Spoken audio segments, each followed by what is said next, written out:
There you go.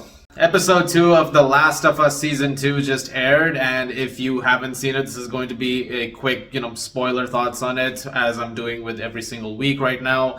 And this episode was pretty highly anticipated because there was clearly a lot of setup at the end of the first episode when it came to the infected potentially arriving in Jackson, Abby arriving in Jackson, hopefully to find Joel, and all of that is coming to a bit of a crescendo over here. It leads to a really well done episode, a very action-packed and very intense episode directed by Mark Millode. He did a phenomenal job with the episode. Let me get that out of the way. Brilliantly directed. When the invasion in Jackson happens and when the infected start to come through and when they're at the gates at first, the execution of that entire sequence is remarkable. I also loved how they did the infected using the bodies of other infected to hide over here when they came out of the ground of the snow, that is, and they started charging down the mountain. That was incredible. But the way that they framed this episode, especially with Abby setting out to take watch, and she starts to make her way down and eventually runs into Joel and Dina as she's trying to evade the infected, which is a switch from the game because it's actually Joel and Tommy in the game, and it's Ellie and Dina on patrol together, and they find Eugene's stash room and they spend some time over there. In this version, Joel and Dina are on patrol, and then Ellie and Jesse are on their own patrol, and then they eventually get the call that Joel is not getting back in, so they have to go and find him. So there is a big change over there when it comes to how it plays out. So the scene between Ellie and Dina, for example, does not happen in this version, which happens in the game when it comes to them talking about the kiss that they had the night before.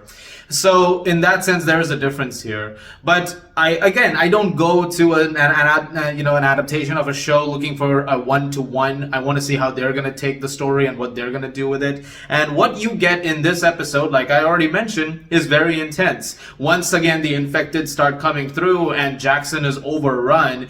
Getting to see that was really cool because in the other games, you got some little bits, like in the first game, you had a little bit of that when it came to Raiders. But in this one, getting to actually see that place turn into an action war zone was really impressive, and Tommy then going up against a bloater was really cool, which great sequence over there. That bloater ripped right from the games when it came to just how relentless it can be and how much you have to end up using a flamethrower against it, which takes me back to when I've had to run out flamethrowers against a bloater. It's crazy. And that time spores are being thrown at you, so it's even worse, so you just have to keep dodging around. But I really like how they did that entire sequence. Eventually, Abby finding, like I said, Joel and Dina, and then she's saying, hey, there's a lodge where me and my friends are, we can go over there. They do head over to that lodge, and now if you've played the game, you know what happens. You know that Joel is confronted with the fact that these are ex-Fireflies and that Abby is here to essentially kill him. Obviously, that scene plays out as they're cornered. Dina is knocked unconscious with the serum, I think it's like a sleeping drug, for an hour as basically Abby slowly goes at Joel. And she gives her entire speech over here. In the game, I like that you don't really get to see the speech. You basically have Joel say, why don't you just say whatever speech you've got rehearsed and get this over with? Here you actually get to see some of that speech play out, especially with how, Abby is talking to Joel about everything that he's done and just how wrong it is that, he did what he did. But it goes in a very similar way in that she's about to continue her speech and he's like, oh, shut the fuck up and do it already. So she grabs the golf club and then you get the scene. Now, having played the game, I knew this was coming. I knew that there was going to be that really intense moment when Ellie gets to the lodge. She's going to see what's happening and she's going to barge in and she's going to be pinned down and watch as Joel is killed. I knew that was going to happen. It was a tough moment in the game, even in the start of that entire sequence when Abby shoots Joel in the leg with the shotgun. That happens over here too. But at the same time, I feel like that's one of those things that's not going to ever be easy to watch. This is a character who you've been so invested in for so long and you're now seeing him die. It's going to hurt like a motherfucker. I mean, you're really using the words in this video. But I think it's really well done over here. In fact, in some ways, even a little more brutal, because in this case, Ellie is not knocked out immediately after he's killed.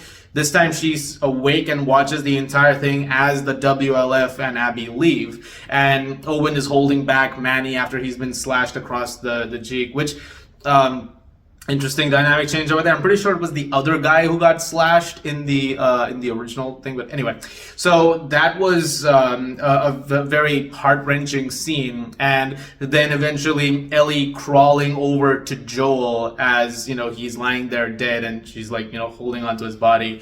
That was a devastating visual, and the entire time you've got this silence over the entire scene, and then Through the Valley kicks in, performed by Ashley Johnson, which really hits. I mean, because that's obviously the video game version of Ellie singing that song, and so it just felt like this really heartbreaking thing. Or I guess in this universe it counts as her mom singing the song. So yeah, it's a tough episode. It's a tough thing to watch. I have to wonder how non-gamers must be feeling about it because, again, knowing how it was about to happen is one thing. In this case, if you're somebody who doesn't play the games, you're watching Pedro Pascal die on screen in a very, very brutal way. So you're obviously going to have a very different reaction to it in that I just saw one of my favorite actors get murdered by Caitlin Dever on camera, who is excellent in the episode, by the way. I loved her performance. She was very menacing and brutal, her portrayal of Abby. She did a great job there. So I'm very impressed with that. But overall, yeah, I mean, it's a great episode. Of course, tough to watch and one that really, really hits. And yeah, I mean, of course, now I'm curious how they're going to play out the rest, because there is a lot of reshuffling when it comes to how some of the sequence of events go in the game, and just trying to recontextualize some of that when it comes to how it all plays out. But I was satisfied with the episode overall, and yeah, it just really hits. It really does. So let me know what you guys thought of episode 2 of season 2. Let me know if you guys liked the episode and liked the episode. If you were a gamer, what'd you think of it? If you are not a gamer, what'd you think of it?